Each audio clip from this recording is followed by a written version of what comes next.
ভাই ও ভগ্নী ও এদিকে আমার দিব্য তুল গ্রন্থে বললেন কি তদ্দিনাং সুদিনাং মন্যে যদ্দিনের প্রিয় দর্শন। আজ আমাদের কাছে সুদিন সমাগমে সুরাত্রি চলছে। আজকের এই সুরাত্রিতে আমরা ভগবানের প্রিয়জনকে দর্শন করিব। তাহলে ভগবানের প্রিয়জন কে বা কারা?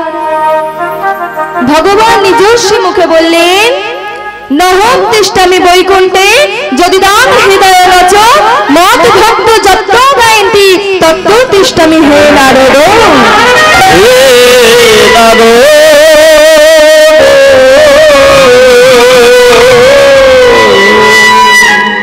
যুগে যুগে বৈকুণ্ঠে নাহি থাকি আমি, এই ভক্তের হৃদয়ে বসে সদা গান শুনি আমি। জুড়াইতে নাহি মনতা নাহি ব্রহ্মাণ্ডেতে শান্তি পাই তবু আমি এই ভক্তের নিকটে। তাই তো ভক্তই আমার মা, ভক্তই আমার বাবা, ভক্তই মোর গুরু, সেই ভক্তই মোর নাম রেখেছে বাঞ্ছা কল্পতরু।